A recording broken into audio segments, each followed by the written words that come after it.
That's when heaven found me.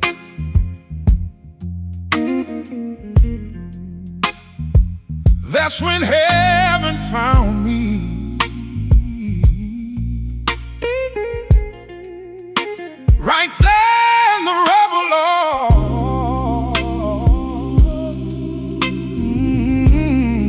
Lord. That's when heaven found me.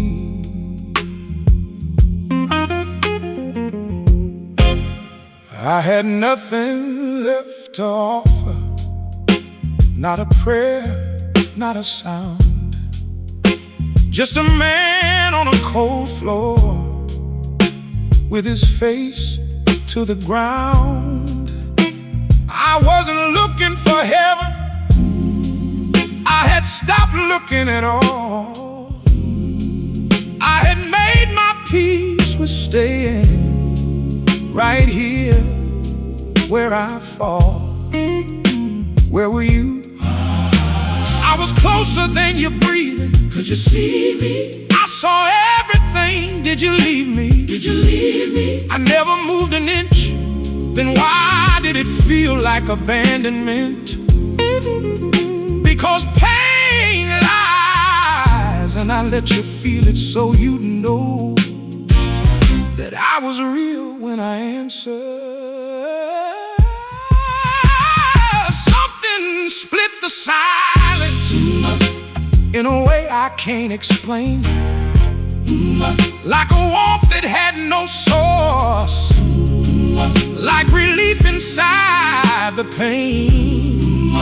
Not a vision, not a thunder, just a presence filling in every hollow, every corner, every place I'd given in. Was that you? That was me in that place, Especially in that place. but I was so far gone, there is no far gone with me. But the things I did, I know every one of them, and I came anyway. That's when Heaven found me, not when I was clean and ready, not when I had fixed my life. not when I had fixed my life. Heaven found me, Right there in the rubble, right there. in the middle Oh, of the night. heaven found me. When I thought that I had gone too far for grace to make the trip, heaven came down to the bottom, and it never lost its grip. That's when heaven found me. The Lord is close to those whose hearts are shattered, so they say. I used to read it like a poem from a comfortable place, but now I know it like a scar that lives beneath my skin. He was already in the room before I turned out the light. Were you waiting? I was waiting How long? as long as it took. And if I fall again, I'll be there again. Promise I was there before you knew to ask. Heaven found me, In the hollow air, heaven found me, in the dark air, heaven found me, when I had nothing, heaven found me, found my heart. That's when, heaven found me, that's when heaven heaven found me. found me. Even me, even then, heaven found me.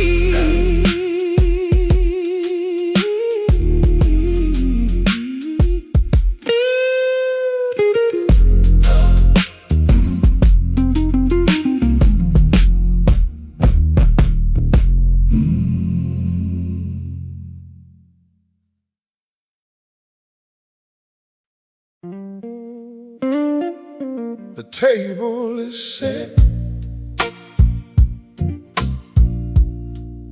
The table is set for the ones who thought they'd never be invited back. table is set. I rehearsed my apology the whole way down the road. Practiced every sentence for the shame I had to unload. I had spent everything I had on things that left me dry, and crawled back to the only door I had no right to try. I wasn't coming back as a son, I knew I'd lost that right. Just looking for a corner and a roof to last the night. But what did you find? A father running before I reached the gate. He saw me from a long way off, and he waited, he never waited. He ran, there was no interrogation, no list of what I'd done, no crossing of the arms, no disappointed look from anyone. Just hands that grabbed my shoulders like I was something worth the rush. Like the years of wasting wandering had never been too much. I tried to start my speech, I tried to say the words I'd planned. Did he let you finish? He never let me finish. Why? Because he was already calling for the road. Before the apology, Before the apology, before the explanation, there was no explanation needed. There was only come in, come in, come in. you're home, the table is set. Not for the ones who never left and never lost their way. The table is set for the ones who ate with pigs and spent their last and couldn't stay. The table is set with everything you forfeited and thought you'd never see. The table is set, and the Father said it knowing you were coming back to me. The table is set. Maybe you've been standing at the edge of coming back, holding all the reasons why you don't deserve to walk through that. Maybe the distance feels like permanent. Maybe the shame has convinced you that the seat's been given away. But I need you to hear this. The robe is already out, the ring is already ready, the feast has already been prepared. Not because you earned it, not because you fixed yourself on the way back, but because that's who he is, that's who he's always been. I know there's ones out there still feeding on the scraps of lesser things, still trying to find fullness in everything that empties, still rehearsing their return but never making it to the gate, still convinced the table's been cleared up and it's gotten too late. Is it too late? It is never too late for anyone, even me, especially you. Why especially me? Because you're the one he's been watching the road for every single day since the moment you left. There's a seat with your name on it, there's a plate that's been waiting. There's a father at the window who never stopped anticipating. The table is set, the table is set. Come as you are, come hungry, come broken, come home. The table is set, the table is set for you. The table is set.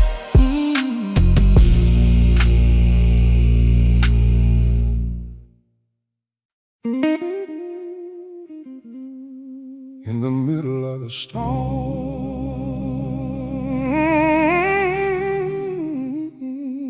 in the middle of the storm, he's still here. In the middle of the storm.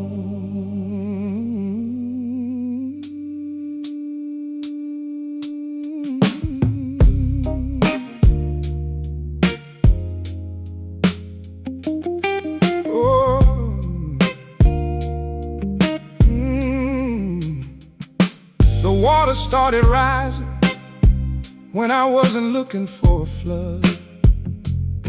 Came in through the places I had sealed with sweat and blood. One morning everything was manageable, the next it wasn't there. And I was gripping to the edges of a boat, filling with despair.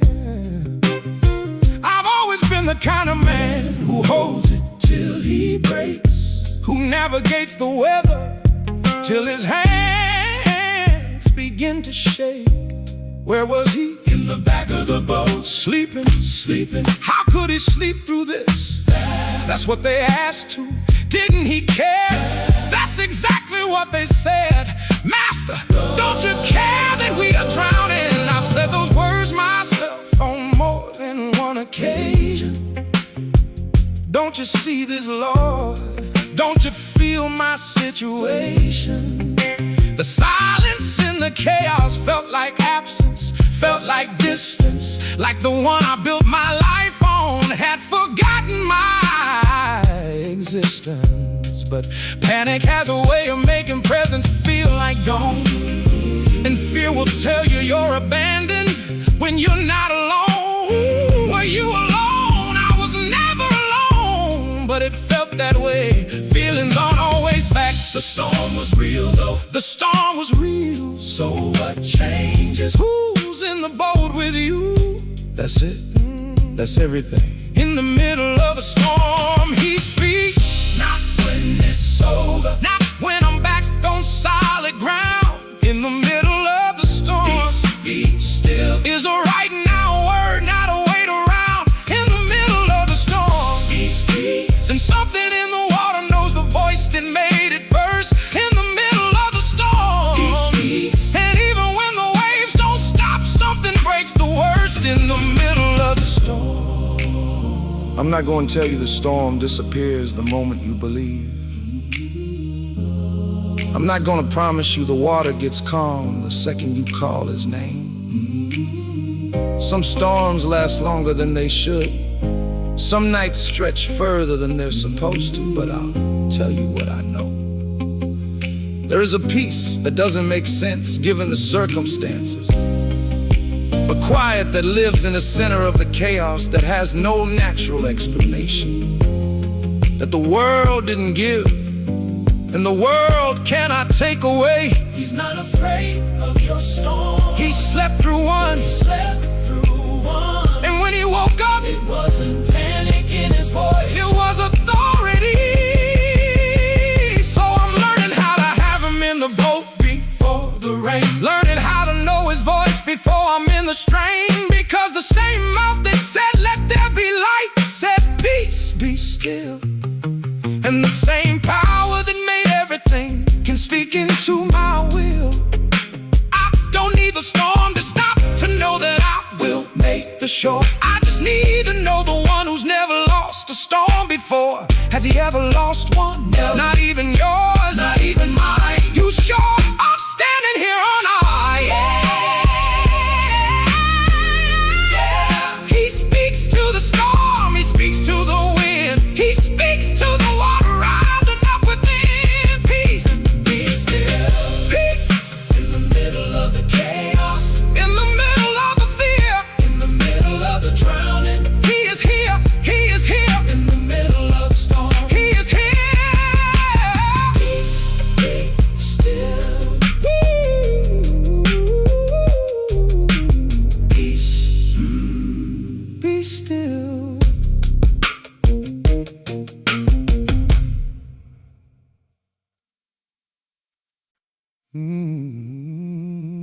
There is a sound that breaks the silence of the guilty. There is a sound that cuts through every lie. There is a sound that shame has never been able to outlast. It's the sound of grace. It's the sound of grace.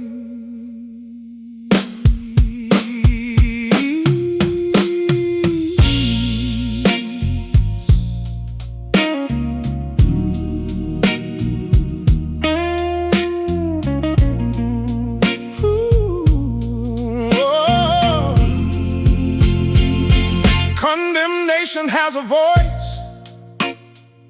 I know it well by now. It shows up in the early hours before the day allows.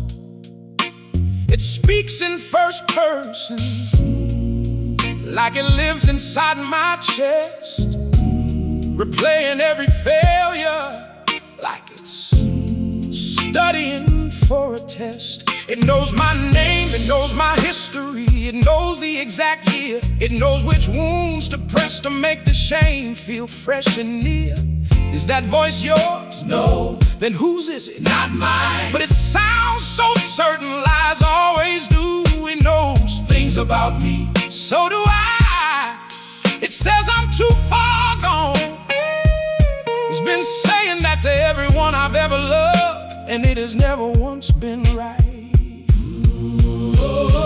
I've sat inside the courtroom of my own condemning mind, where the evidence is endless and the mercy hard to find, where every witness called is just another version of my worst, and the verdict always lands the same: Guilty from the first. But there's a voice that walks into that courtroom uninvited, that doesn't come to argue, comes to say the case is finished. What does it say? No condemnation For me, for you, even with what I've done. especially with what you've done. I don't understand how.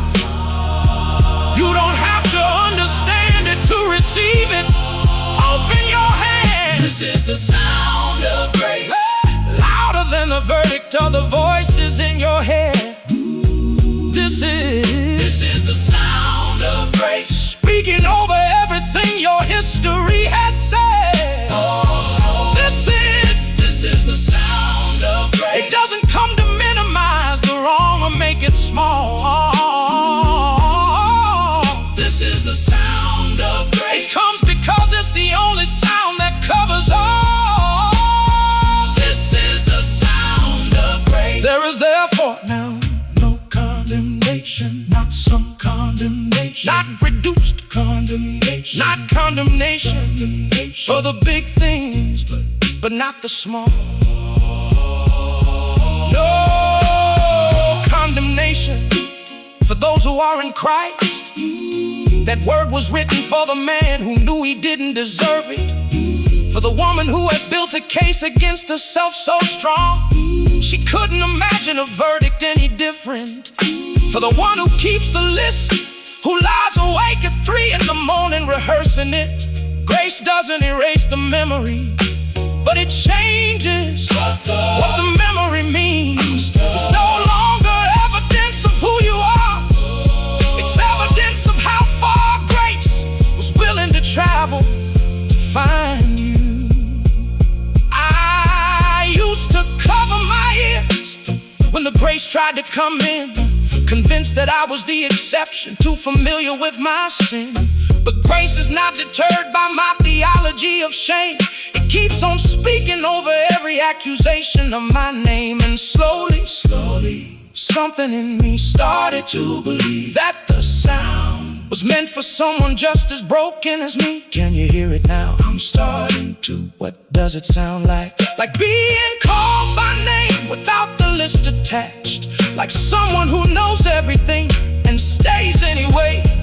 Like the first breath after holding it too long. No condemnation, no condemnation. Let the grace speak louder. No condemnation over the guilt. No condemnation over the shame. Over the shame. No condemnation over the past. Over the past. No condemnation over your name. Over your name. This is the sound of grace. This is the sound of grace. Let it in. Let it in. This is the sound of grace.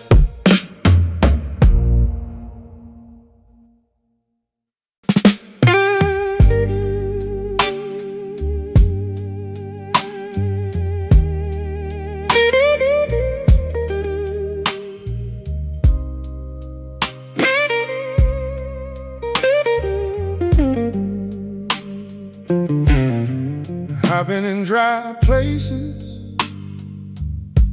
long enough to know the taste of a season with no water and a faith that's losing pace.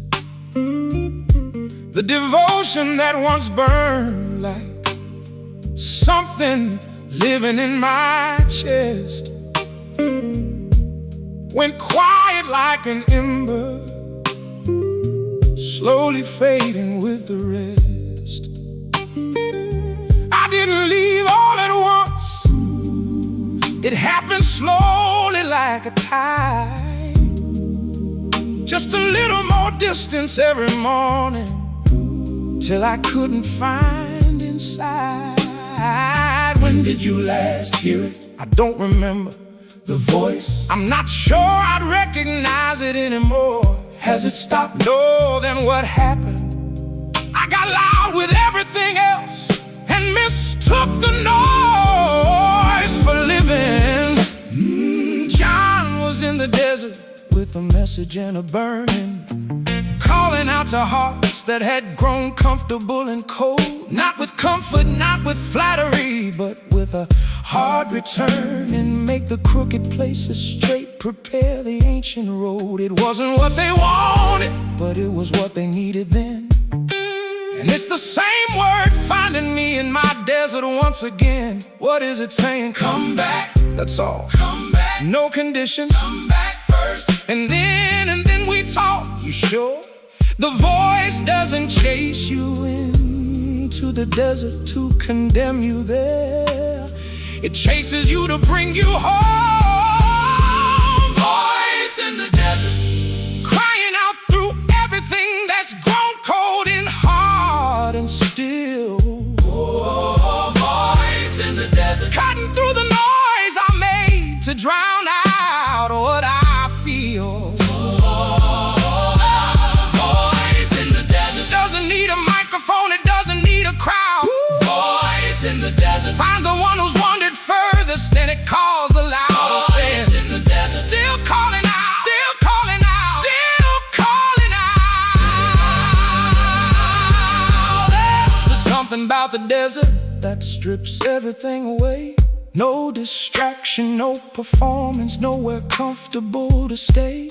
And maybe that's the point of every dry and barren place. Not punishment, not absence, but the removal of the noise, so the voice can finally reach you. Isaiah heard it in the wilderness, John preached it in the Jordan, and somewhere in your desert, in the quiet you've been running from, it's been there the whole time, waiting for you to stop long enough to hear it. Inside the silence without fear, learning that the emptiness might be what makes me hear. The voice that spoke the universe is not too proud to find a wandering and weathered soul who left his home behind. And every valley that he levels, every mountain that comes low, it's just the voice preparing something beautiful to show. Are you ready? I think so. Are you sure? No. Good. Why good? Because the ones who are certain they are ready usually aren't. But the ones who come unsure, they come with open hands. And that's all the voice ever needed. Prepare the way. Prepare the way. The voices in the desert calling. Prepare the way. Make the crooked places straight. Make the rough places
I used to count the things I lost along the way, the doors that closed, the prayers that seemed to fade,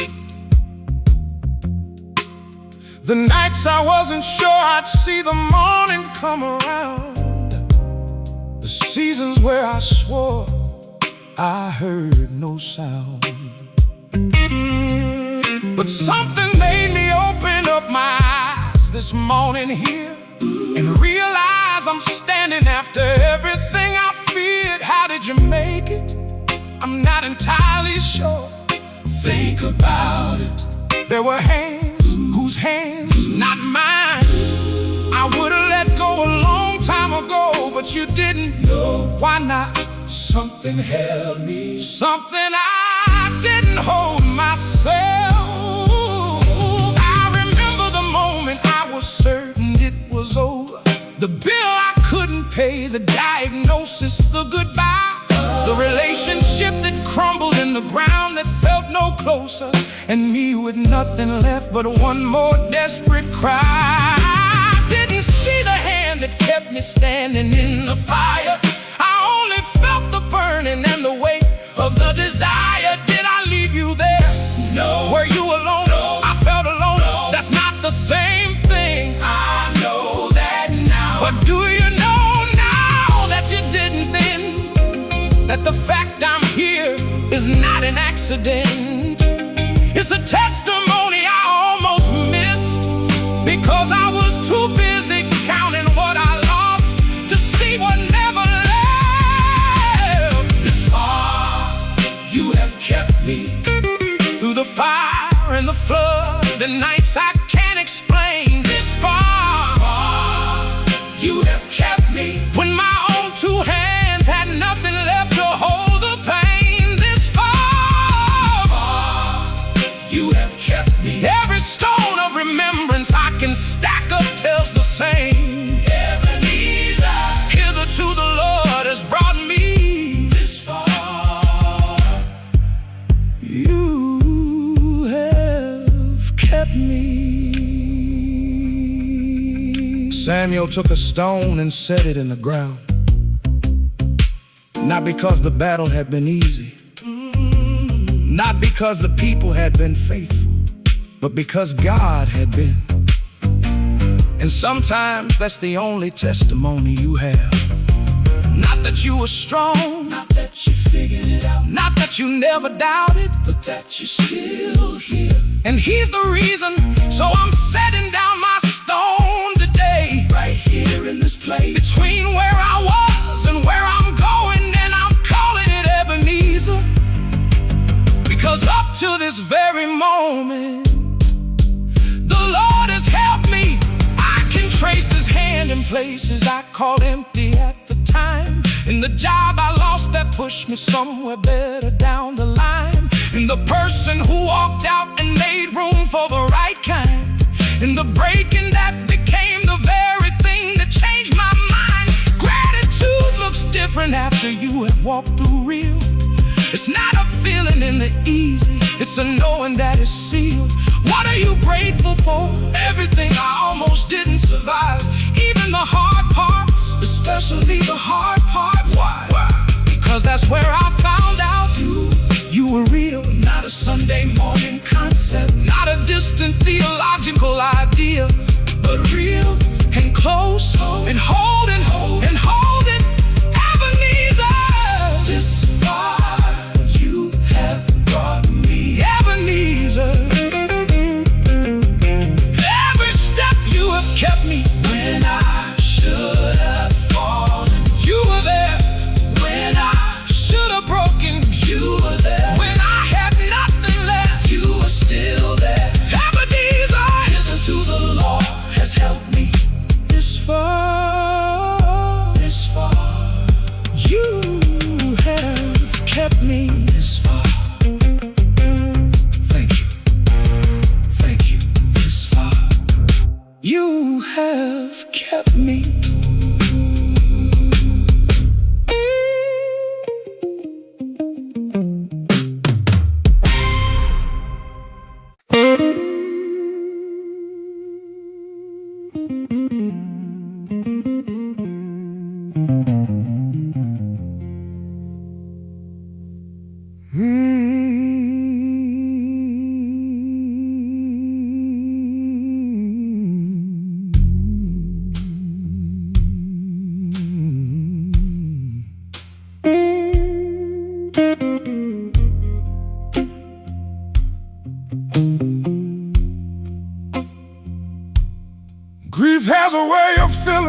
every corner of a room, pressing on the eardrums till the only sound is gloom. The kind of sadness that rewires what the senses trust, that turns the sweetest memories to something close to dust. There are people sitting inside sorrows too heavy to explain, who have not stopped believing but have lost the frequency, who know the voice is somewhere in the middle of the pain, but cannot find the signal through the static of their grief. Teach me to hear you in the trembling, in the places where the noise has swallowed everything. Not in the triumph, not the Sunday morning clarity, but in the broken middle of the suffering. Teach me to hear you when the sadness fills the atmosphere, when the tears have made a language that the words cannot translate. There is something underneath the sorrow that keeps drawing near. Teach me to hear before it gets too late.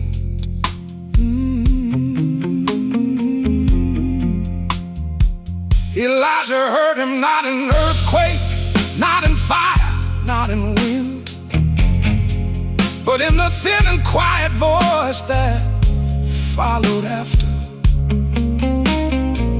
And the ones who learned to listen past the chaos and the din discover God was never far, just quieter than the disaster. There are seasons where the silence feels like punishment or loss, where the heart keeps sending signals into what feels like void. But the stillness is not absence, it has always been the cost of learning how to hear past everything that noise destroys. Teach me to hear you in the trembling, in the places where the noise has swallowed everything. Not in the triumph, not the Sunday morning clarity, but in the broken middle of the suffering. Teach me to hear you when the sadness fills the atmosphere, when the tears have made a language that the words cannot translate.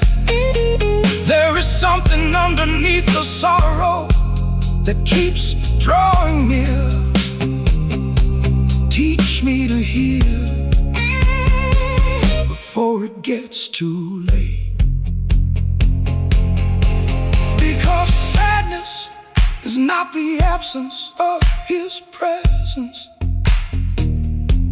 it is often where His voice comes closest to the bone.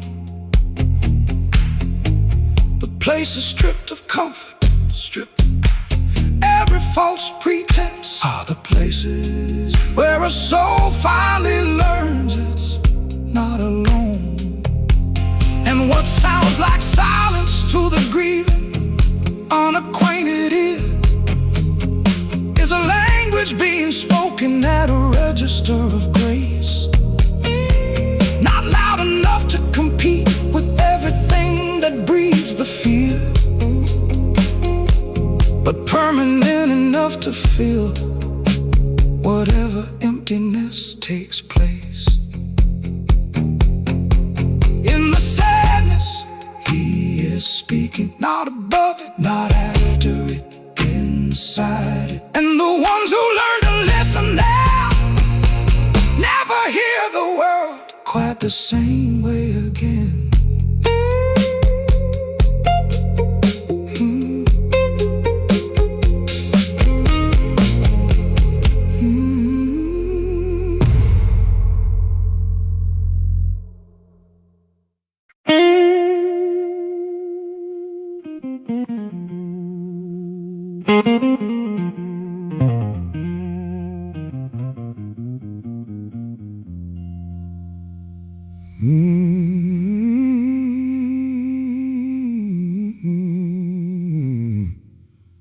There are tombs that don't have stone and mortar holding them together, built from disappointment, built from years of broken weather. Dreams that were buried quietly without a proper service. People standing at the graveside wondering what the purpose. Some have watched the thing they love the most go cold and still, covered it in silence, learned to live against their will, constructed an existence on the far side of the hoping, and called it moving forward, while the inside kept on closing. But there is a voice that has no interest in the verdict, that walks up to the sealed and says the ending is incorrect, that stands outside the places where the living dare not linger, and calls the thing considered dead by name with a finger pointed at the grave. Come out from what has held you in the darkness. Come out from the conclusion that the world was quick to make. What you call a tomb, he calls a temporary address. What you call an ending, he calls a mistake. Lazarus had been 4 days deep when Jesus came to town. Past the point of hoping, past the point of turning around. And everyone who loved him had already rearranged their grief, had filed the loss appropriately, and reached for some relief. Martha said, if only you had come before the dying. Mary fell before his feet without the strength for testifying. And he who knew the ending stood and let the moment break him, wept beside the tomb before he spoke and came to wake him. Oh, but there is a voice that has no interest in the verdict, that walks up to the sealed and says the ending is incorrect, that stands outside the places where the living dare not linger, and calls the thing considered dead by name with a finger pointed at the grave. Come out from what has held you in the darkness. Come out from the conclusion that the world was quick to make. What you call a tomb, he calls a temporary address. What you call an ending, he calls a mistake. Depression builds its architecture slowly, stone by stone, seals the person inside a version of themselves they don't know. And the ones outside grow comfortable with absence, learn the grief, stop expecting resurrection, settle into disbelief. But the same voice that unraveled death on that Judean hill is the voice that finds the buried ones and finds them still. Not too far, not too gone, not too long inside the dark. He specializes in the tombs, he always has from the start. What you called finished, he called your name. What you called over, he called an address. And the voice that woke the dead in Bethany is the same voice standing outside whatever you have sealed yourself inside of, still saying, come out.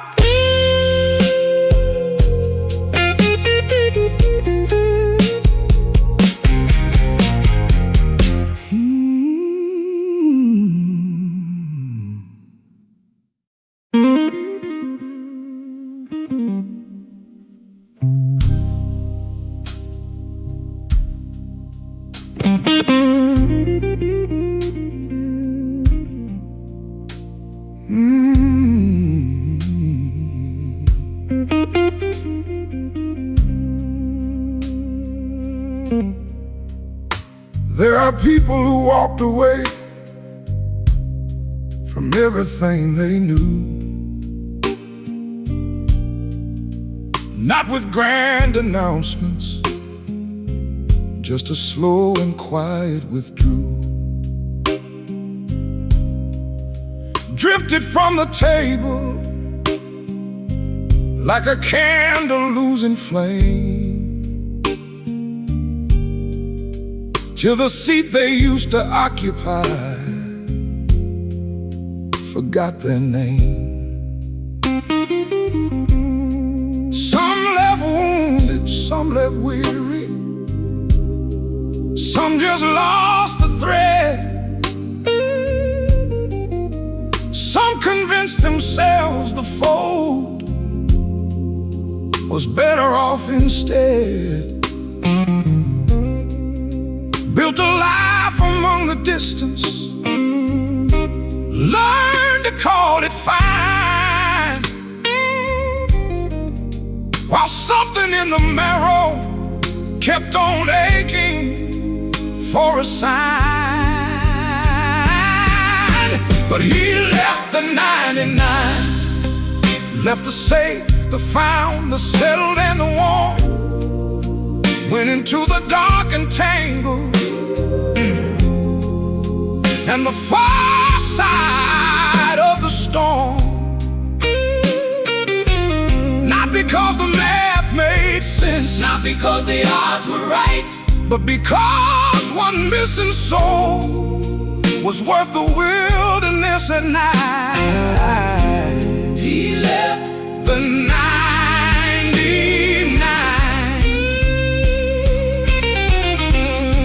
and the one who thought themselves forgotten, thought themselves too far, was the very one that moved him, was the reason for the search.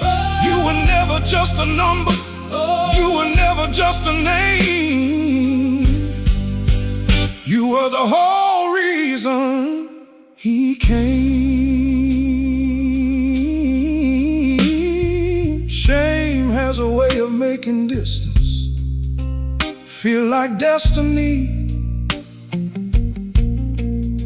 convincing the estranged that they have forfeited their place, that too much time has passed now, too much water, too much history, that the door that once was open has forgotten their face. But the shepherd in the parable did not consult the record. did not weigh the cost of wandering against the cost of search. Just rose and went because the going was the only word that love has ever known when one of its own is hurt. But he left the 99, left the safe, the found, the settled, and the warm, went into the dark and tangled, and the far side of the storm. Not because the math made sense, not because the odds were right, but because one missing soul was worth the wilderness at night. He left the 99, and the one who thought themselves forgotten, thought themselves too far, was the very one that moved him, was the reason for the search. You were never just a number, you were never just a name. You were the whole reason he came. Heaven throws a party over one who finds their way. Not a quiet acknowledgement, not a polite and measured praise, a celebration that suggests the one returning home was carrying a vacancy that all the rest could never fill alone. Because the fall was always incomplete without that particular soul. And the God who counts by name does not round down the whole. Every single missing one represents an open space that 99 can never fill, that only grace can replace. You are not forgotten in the wandering, you are the reason for the lead. He did not stay and mourn the lost. He went, and he is still going, still out there, looking for the one.